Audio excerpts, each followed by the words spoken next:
The Freddy, Greathouse. I was born in Roanoke, Arkansas in 1946. My dad was Mr. William Greathouse and my mother was Mr. Mabel Greathouse. Dad was a disabled veteran and mother was a homemaker. Dad served in World War II in Europe. He was wounded in one side and they removed the bullet on the other side. He had a scar all the way around him where they had to cut him into it back those days, And he didn't achieve much ranking. He was just a private, but he did serve under MacArthur in the military. I had just finished high school when I joined the military. I enlisted. I had a cousin that was a recruiter, and he came and talked to me, showed me the list.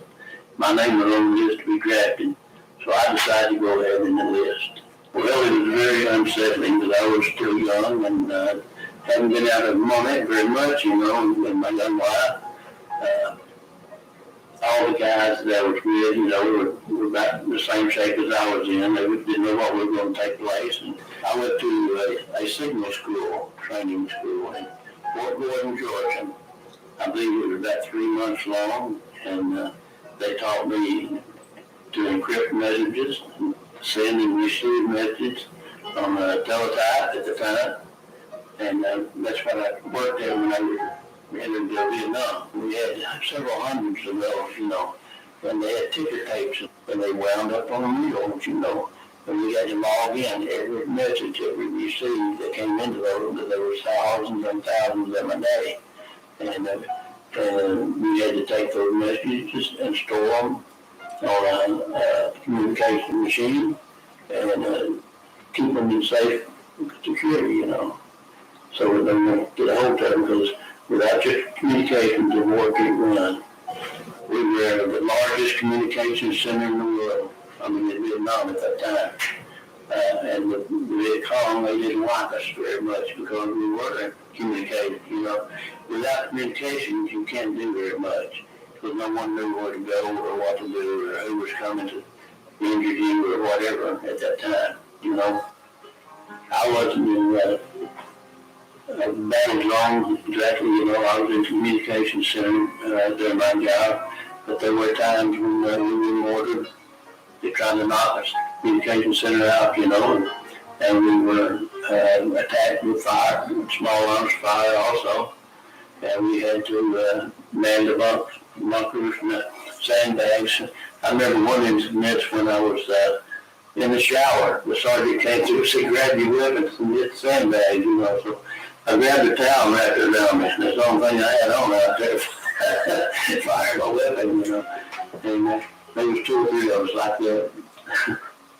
It's a very unsettling situation when you witness combat. You don't want to hurt anyone else, but if you don't, you're going to be hurt yourself. I served 3 years in the military. When I came back from Vietnam, I went to Fort Sumter, Oklahoma. And from there, I went to EY at Fort Chaffee, Arkansas for 6 months. We trained the National Guard while we were there. My family was a very joyous reunion, and the community treats you well. Here in Arkansas, we're different people. We love each other and take care of each other. But in other places, some of the boys weren't treated so well. They were spit upon and beer cans and things were thrown at them. They thought it was their fault that they went to Vietnam to fight, and it wasn't. The people up in Washington, D.C. just did very well, because I had family and friends that helped me, and it wasn't very difficult to readjust.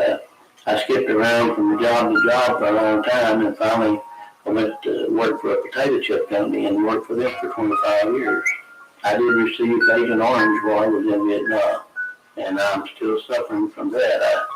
I have several difficulties from that. And Agent Orange is a defoliant that was sprayed on all the jungles and stuff to remove the foliage so that you can see your enemy better, And once it gets into the air, it goes everywhere. It doesn't stay just right where it was sprayed, It scattered all over Vietnam. And anyone that was there was bound to receive Agent Orange. Well, I think it bettered my life, it gave me discipline for one.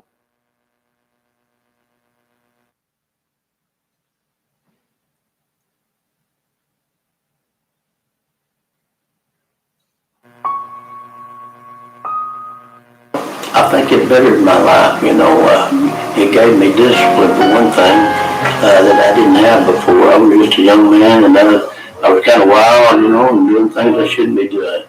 But you go to the military and they will teach you discipline, I guarantee that.